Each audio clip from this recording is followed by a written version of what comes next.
이어서 두 번째 이슈 살펴보죠. 네, 이번 주는요. 한국은행의 이제 금융통화위원회부터 시작해서 미국의 잭슨 홀 미팅까지 통화 정책과 관련한 굵직한 이벤트들이 대기 중인 상황입니다. 그래서 두 번째는요. 이러한 빅 이벤트들을 좀 다시 한번 짚어보는 시간을 마련했습니다. 네, 먼저 언론에서 여러 번 떠들고 있긴 한데 한국은행 기준금리 내일 당장 결정이 납니다. 이 고승범 금통위원이 금융위원장 내정되면서 이번에 이제 6인 체제로 금통위원이 진행이 되는데 인상이 유력할 것 같다 이런 얘기가 나오다가 최근에 또 이 동결 얘기도 좀 나오는 것 같고 정확히 어떤 게 유력한 상황인 거죠? 일단 동결을 예상하는 전문가들이 상대적으로는 더 많은데요. 또 시장 분위기, 또 분위기로 본다면 또 금리 인상에 조금 더 무게추가 또 실어지는 또 모습들이 나타나고 있습니다. 예. 우선 금융투자협회에서 최근에 채권 이 전문가들 200명을 대상으로 설문조사를 실시했는데 67%가량이 금리 동결을 전망을 했습니다. 동결로 보낸 전문가들은 일단 코로나19 신규 확진자가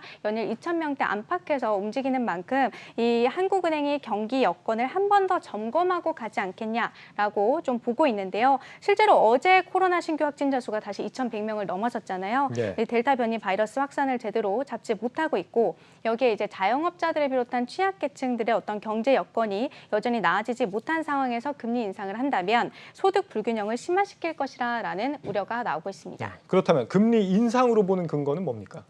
실물 경제가 사실 불안한 건 맞지만 금융 불안을 해소해야 된다라는 게 더 먼저다라는 입장입니다. 사실 이주열 총재도 이러한 뜻을 좀 밝힌 바 있는데요.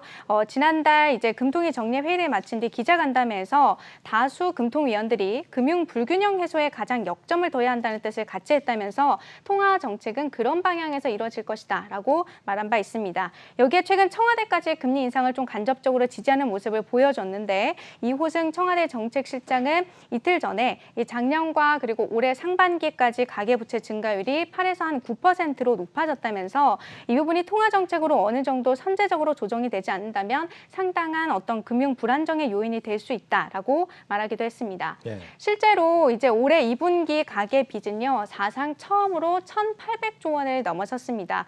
이 직전 분기 대비 41조 원 이상 늘어났는데요. 2분기 기준으로는 역대 최대 증가폭입니다.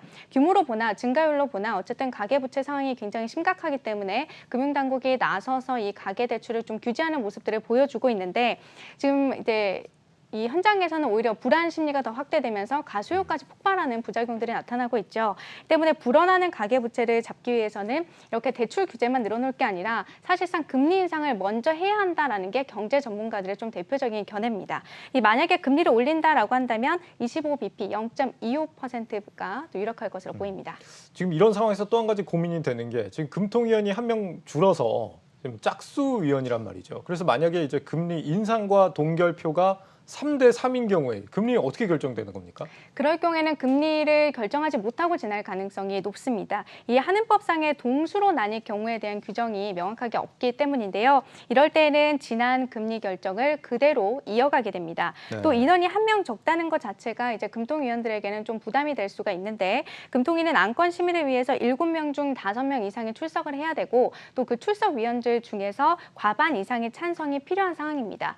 7명이라면 6대 1이나 5대 2 정도로 이제 조금 금리 결정을 할 수 있겠지만 6명이면 4대 2 같은 상황이 발생할 때 어느 정도 좀 부담이 될 수 있다라는 건데요. 이에 대해서 한국은행은 이번 금통위에서 어떤 이제 위원들의 시장을 바라보는 인식이 다르지 않기 때문에 큰 문제는 없을 것이다라는 입장을 내놓고 있습니다. 지난 금통위 의사록을 보면은 이제 표가 5대 1 정도로 이제 갈리는 느낌이었단 말이죠. 네. 그 관점이 그대로 이어진다면 인상이 또 점쳐진다 이렇게도 볼 수 있겠습니다. 네. 이번에 이제 미국 얘기로 가보죠. 현지 시간으로 27일이죠. 이 잭슨홀 미팅이 열립니다. 왜 여기에 우리가 지금 주목해야 되는 거죠? 일단 이 자리에서 연준의 어떤 조기 테이퍼링과 관련한 구체적인 계획이 언급되느냐 이 부분을 시장에서 좀 주의 깊게 바라보고 있는 건데요. 예. 현재로서는 파월 의장이 공식적으로 그리고 또 구체적으로 테이퍼링과 관련한 계획 일정을 밝히지는 않을 것이다라는 전망이 우세한 상황입니다. 그리고 설령 언급을 한다 하더라도 시장이 좀 예상할 수 있는 범위 내에서 힌트를 주는 정도에 그칠 것이다라는 관측이 나오고 있고요. 테이퍼링이 조금이라도 늦 늦춰질 수 있다라는 기대감 때문에 국내외 증시가 조금 위험 선호 현상이 좀 다시 회복이 되고 있는 모습들이 나타나고 있는데 실제로 외국인들의 대거 이탈로 내리막길을 걸었던 코스피가 이번 주 들어서 상승세로 돌아섰고 오늘도 3,100선에서 이제 마감을 했죠. 그리고 미국 S&P와 나스닥 지수 역시 사상 최고치로 마감을 했습니다. 그동안 이 여는 총재들이 9, 10월 정도면 이제 테이퍼링 들어가야 한다 이런 발언들 많이 쏟아냈는데 네. 분위기가 좀 바뀐 것 같아요. 네, 맞습니다. 실제로 이제 매파의 어떤 대표적인 인물로 보이는 딜러스 여는 총재의 좀 발언 변화를 보시면요. 이제 9월 테이퍼링을 발표하고 10월부터 시작해야 된다라는 발언을 거침없이 내놓다가 일주일 전에 델타 변이 바이러스가 경제에 부정적인 영향을 미친다면 의견을 조정할 가능성이 있다라면서 좀 한 발 물러서는 모습을 보였습니다. 네, 이렇게 돌아선 걸 보면은 미국에서 이제 델타 변이 영향이 생각보다 좀 크다 이렇게 보는 모양입니다. 네, 실제로 좀 경제 지표로도 확인이 되고 있는데요. 같이 한번 좀 보실까요? 네. 네, 8월 제조업 PMI가요 파란색으로 나타내고 있는데 61.2로 전달 대비 한 2포인트가량 떨어졌습니다. 월스트리트 저널에 집계한 전문가들이 어떤 예상치보다도 훨씬 더 밑도는 수준인데 이제 서비스업 빨간색으로 된 표시를 보시면 이제 8월 기준으로 55.2로 8개월 만에 가장 낮은 수준을 나타내고 있습니다.